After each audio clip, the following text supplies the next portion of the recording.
apart from drugs and CBT, what else might work for depression? One is light therapy. Very bright light does seem to have the capacity to alleviate depression, particularly people who have the seasonal affective kind of depression. And you simulate an earlier dawn by a burst of bright light before the sun comes up in the winter. It seems that the blue wavelengths are particularly important within this light because they are the ones that are most deficient in nearly all forms of artificial lighting. And the effects of light therapy are generally of the same order as Prozac, but they can't be added to the effects of Prozac if you are doing both at once. And the mechanism is believed to involve a hormone called melatonin, which is produced in darkness and seems to be depressogenic. Here's another one. Exercise seems to be about as effective as other forms of treatment for depression, and this one can be used as an adjunct to either. Some people have questioned the long-term effects. It seems to fade a bit.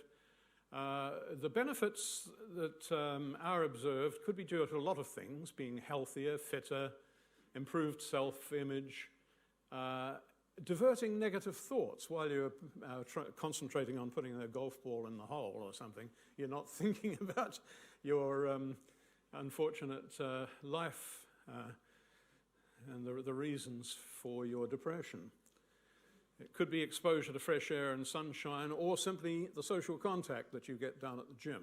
But put all of those things together, there are lots of reasons to expect that exercise would be a useful therapy.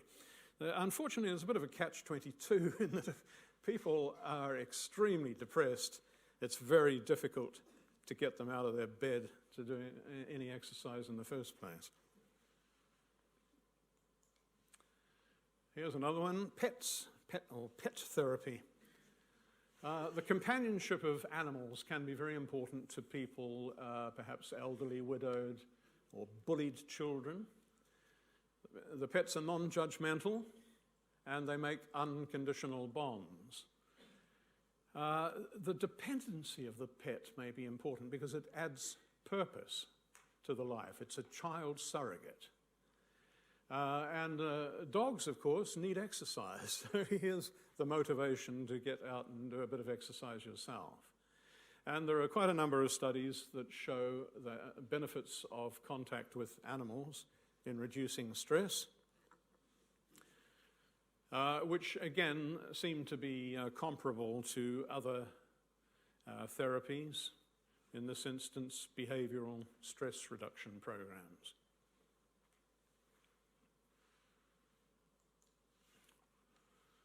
A glass of red wine will do you good, apparently. Moderate consumption, that is 2 to 7 glasses per week, was shown to reduce the likelihood of depression by 32%. However, very heavy drinking, of course, is associated with higher levels of depression, not surprisingly. Drinking to forget your troubles, no doubt. The people who did this research wondered whether it would have the same protective effect against depression as it does against cardiovascular disease.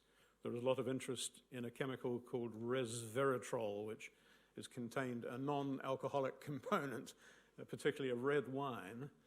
But one has to say that this is purely correlational research, and there are other possibilities. There are other things that could be mediating this effect.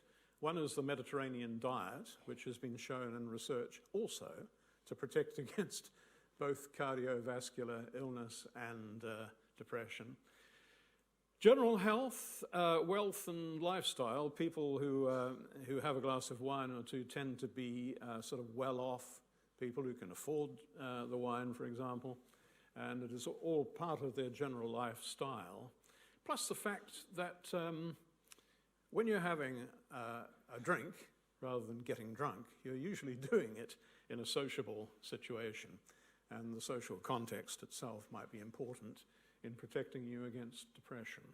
Now here's another treatment, transcranial magnetic stimulation. That is creating a little electromagnetic field, weak currents above certain brain areas may alter feelings and behavior.